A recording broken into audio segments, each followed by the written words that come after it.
हाल ही में यूपीएससी यानी union public service commission ने केंद्र सरकार के 45 पदों पर लेटरल एंट्री के जरिए भर्ती प्रक्रिया की शुरुआत की, लेकिन विपक्ष के भारी हंगामे और विरोध के चलते मोदी सरकार को इस पर रोक लगानी पड़ी, क्योंकि विपक्ष की माने तो केंद्र की एनडीए सरकार इसके तहत आरक्षण खत्म करने की कोशिश कर रही थी।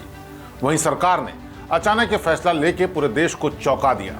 हालांकि भारत के अलावा विश्व के कई देशों में लेटरल एंट्री के जरिए केंद्र सरकार की हाई प्रोफाइल पदों पर नियुक्तियां की जाती हैं, लेकिन आपके मन में सवाल जरूर चल रहा होगा कि लेटरल एंट्री आखिर होती क्या है, इसकी प्रक्रिया कैसी होती है और इसे लेकर इतना हंगामा आखिर है क्यों। हम आपको इन सब तमाम सवालों के बारे में बताएंगे, साथ में ये भी बताएंगे कि भारत के अलावा दुनिया के दूसरे देशों में लेटरल एंट्री को लेकर के व्यवस्था क्या है। तो चलिए सबसे पहले आपको बताते हैं कि लेटरल एंट्री मतलब क्या होता है। लेटरल एंट्री का मतलब है कि बिना कोई परीक्षा दिए सरकार के हाई प्रोफाइल पोस्ट पर संबंधित क्षेत्रों के स्पेशलिस्ट को अपॉइंट किया जाना।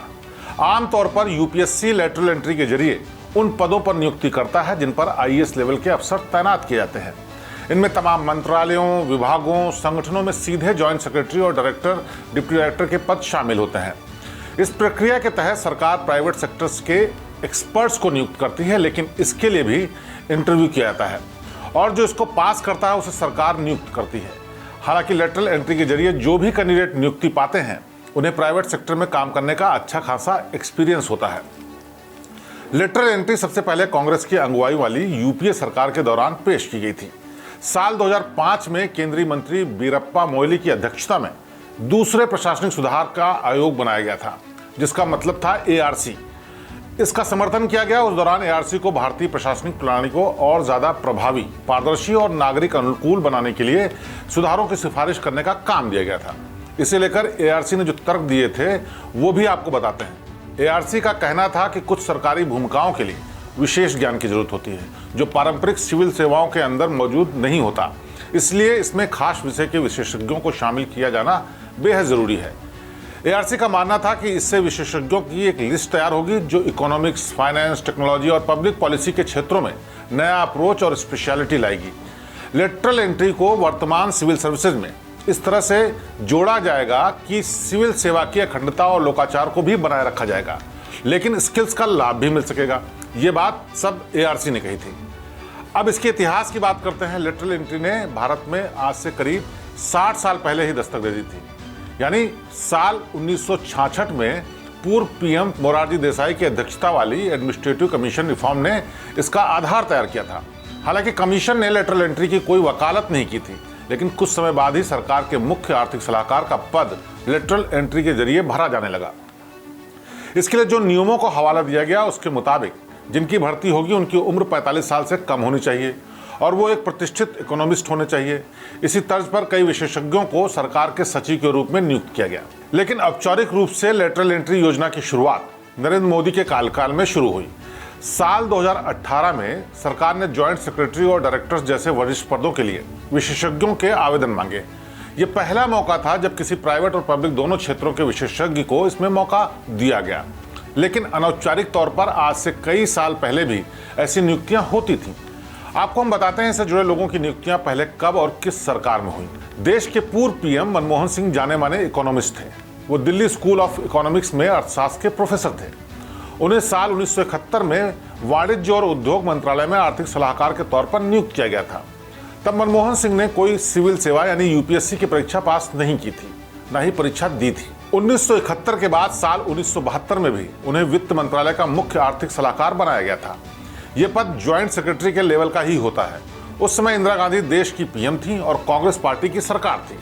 इसी तरह बतौर पीएम मनमोहन सिंह ने रघुराम राजन को अपना मुख्य आर्थिक सलाहकार नियुक्त किया था। रघुराम राजन भी यूपीएससी से चुनकर नहीं आए थे, लेकिन वो भी ज्वाइंट सेक्रेटरी के लेवल तक पहुंच गए और बाद में रिजर्व बैंक ऑफ इंडिया के गवर्नर भी बना दिए गए। तब भी केंद्र में कांग्रेस की सरकार थी। बीएसईएस के सीएमडी आरवी शाही भी साल 2002 से लेकर 2007 तक ऊर्जा सचिव बने रहे। इसी तरह इन्फोसिस के प्रमुख कर्ता धर्ताओं में से एक नंदन नीलकेणी भी आधार कार्ड जारी करने वाली संवैधानिक संस्था के चेयरमैन नियुक्त किए गए।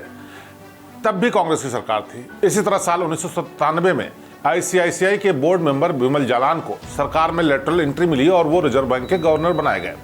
तब देश में जनता दल की सरकार बनी थी। रिजर्व बैंक के पूर्व गवर्नर उर्जित पटेल को साल 2016 में केंद्र की मोदी सरकार ने लेटर एंट्री के जरिए ही गवर्नर का पद दिया। अगर इंदिरा गांधी सरकार की बात करें तो इंदिरा गांधी ने मंतोष सोंधी की भारी उद्योग में उच्च पद पर बहाली की थी।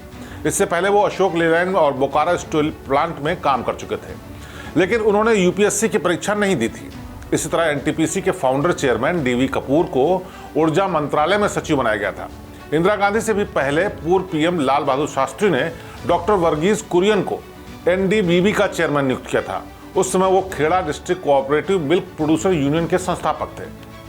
इसके अलावा हिंदुस्तान लीवर के पूर्व चेयरमैन प्रकाश टंडन को स्टेट ट्रेडिंग कॉर्पोरेशन का प्रमुख बनाया गया था। ऐसे कई उदाहरण हैं जब बड़े पदों पर बिना किसी सिविल परीक्षा को दिए लोगों की सीधी भर्ती की गई।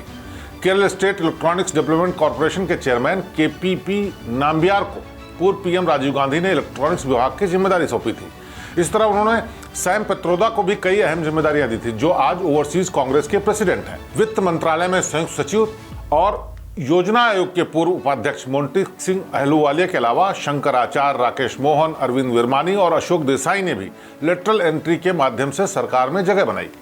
वहीं जगदीश भगवती, विजय जोशी और टीएन श्रीनिवासन ने भी इसी तरह सरकार में काम किया।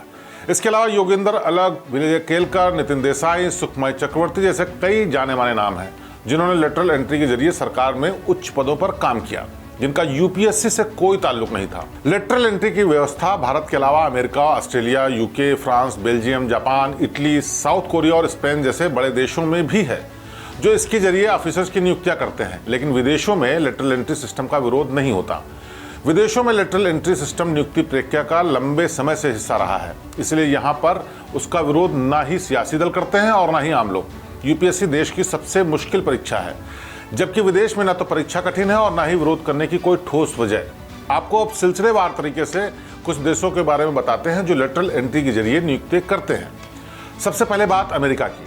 अमेरिका में कई पदों पर लेटरल एंट्री के जरिए ऑफिसर्स की नियुक्ति की जाती है, क्योंकि लेटरल एंट्री वहां पर एक स्थायी व्यवस्था है। जानकारी के मुताबिक हाल ही में यूएस डिपार्टमेंट ऑफ स्टेट ने नए लेटरल एंट्री पायलट प्रोग्राम का ऐलान किया। इसके तहत मिड लेवल की फॉरेन सर्विस के लिए अफसरों की नियुक्ति की जाने की बात कही गई है। यही नहीं, लेटरल एंट्री के तहत अमेरिका के फेडरल सिविल सर्विस में भी नियुक्तियां होती हैं। अमेरिका के अलावा कनाडा में भी लेटरल एंट्री के जरिए एजुकेशन को बढ़ावा दिया जाता है। वहाँ कुछ कोर्सेज में डायरेक्ट एंट्री देने का प्राविधान है। ब्रिटेन के सिस्टम में भी लेटरल एंट्री के तहत नियुक्तियां संभव हैं, लेकिन वहाँ इसकी संख्या कम है, क्योंकि इंग्लैंड और भारत में सिविल सर्विसेज का पूरा सिस्टम लगभग एक जैसा ही है, क्योंकि यूपीएससी के जरिए नियुक्ति की व्यवस्था अंग्रेजों ने ही लाई थी। जबकि ऑस्ट्रेलिया में लेटरल एंट्री सिस्टम कॉमन है, वहाँ डिफेंस में भी इसके तहत नियुक्तियाँ होती हैं। इतना ही नहीं, लेटरल एंट्री सिस्टम के जरिए वहाँ दूसरे देशों के रक्षा विशेषज्ञों का भी चयन किया जाता है। ऑस्ट्रेलिया में भी ऑस्ट्रेलिया पब्लिक सर्विस कमीशन है, जिसके जरिए लेटरल एंट्री के तहत भर्तियाँ होती हैं। हमारे देश में साल 2019 में लेटरल एंट्री सिस्टम के जरिए जॉइंट सेक्रेटरी के 8 पदों पर नियुक्तियां की गई थीं। साल 2022 में 30 अधिकारी बनाए गए थे। इनमें 3 जॉइंट सेक्रेटरी और 27 डायरेक्टर थे। और साल 2023 में लेटरल एंट्री के जरिए कुल 37 नियुक्तियां की गई थीं। लेकिन साल 2024 में सरकार को इसी भर्ती के लिए पीछे हटना पड़ा और सरकार ने चौंकाने वाला फैसला लेते हुए इसको खत्म कर दिया। तो लेटरल एंट्री एक वो ऐसी व्यवस्था है जिसमें प्राइवेट कंपनियों में काम करने वाले विशेषज्ञों को सरकार में ऐसा मौका दिया जाता है जो मौका उनको शायद यूपीएससी के जरिए मिलता या फिर शायद नहीं मिलता, लेकिन उनको इसलिए दिया जाता है ताकि वो अपने क्षेत्र की विशेषता रखते हुए सरकार की विकास में, सरकार की तमाम सेवाओं में योगदान दे सकें। और इसीलिए लेटरल एंट्री की व्यवस्था की गई। व्यवस्था सालों से थी, लेकिन इसका यूज़ और मिसयूज़ होता है या नहीं होता है, ये तमाम बातें लगातार उठती रही हैं। इसकी एक बड़ी वजह यह भी है क्योंकि लोगों को इस बात का विरोध है, विपक्षी दलों को इस बात का विरोध है कि इसमें की जाने वाली भर्तियों में आरक्षण की व्यवस्था को खत्म कर दिया गया। उसमें आरक्षण नहीं दिया जाता और इसमें मनमाने ढंग से नियुक्तियां की जाती हैं, यानी जिसकी सरकार होती है वो अपने मनचाहे लोगों को सरकारी पदों पर भर्ती दे देता है। और ऐसे पद बहुत ही महत्वपूर्ण और ऊंचे होते हैं। ऐसी जगहों पर अगर सरकार के लोग यानी सरकार के जो हितैषी लोग हैं वही बैठेंगे तो उसमें सरकार को मदद मिलेगी, और इसका यही राजनीतिक कारण है। इसीलिए विपक्ष के दल इसका विरोध कर रहे हैं। हालांकि एक तरीके से देखा जाए तो लेटरल एंट्री कई मायनों में फ़ायदेमंद भी है। उसकी वजह साफ है, क्योंकि जिसने 20, 25, 30 साल तक प्राइवेट सेक्टर में ही सही किसी विशेषता के साथ, किसी चीज़ की पूरी जानकारी के साथ काम किया हो, लगातार काम किया हो, अगर उसके अनुभव का लाभ सरकार के ऊंचे पदों पर बैठकर मिलता है तो उसका फायदा देश के विकास में होगा। लेकिन कई राजनीतिक कारण ऐसे भी होते हैं जिसके चलते किसी अच्छी चीज़ का भी विरोध होता है और किसी बुरी चीज़ का विरोध होता है, और शायद भारत में यही हो रहा है। लेटरल एंट्री का आगे भविष्य क्या होगा ये कहना मुश्किल है, लेकिन ये पहली बार ऐसा हो रहा है जब सरकार इस पूरे मामले में बैकफुट पर है। और इससे पहले कई ऐसे वाक़ये आए जिसमें तीसरी बार बनने वाली मोदी सरकार बैकफुट पर आई है। इसी को कहते हैं लोकतंत्र और इसी को कहते हैं शायद विपक्ष की ताकत, क्योंकि इस बार मोदी सरकार उतनी ताकत, उतने नंबर्स के साथ लोकसभा में नहीं है, और इसका नतीजा यह है कि कई ऐसे मुद्दे हैं जिसमें विपक्ष के विरोध को उन्हें मानना ही पड़ता है। कई सहयोगी दल भी विरोध करते हैं, उसको भी स्वीकार करना पड़ता है, और उसी का नतीजा ये है कि भारत में फिलहाल लेटरल एंट्री पर रोक लगा दी गई है। तो इस खास पेशकश में आज बस इतना ही। हमारे चैनल को आप लगातार देखते रहिए। आपसे फिर होगी मुलाकात। नमस्कार। यूपी की हर खबर देखने और उनसे अपडेट रहने के लिए हमारे चैनल श्रेष्ठ यूपी को सब्सक्राइब और लाइक करें। साथ ही बेल आइकन को दबाना ना भूलें, जिससे हमारे हर वीडियो की जानकारी आप तक पहुंचती रहे।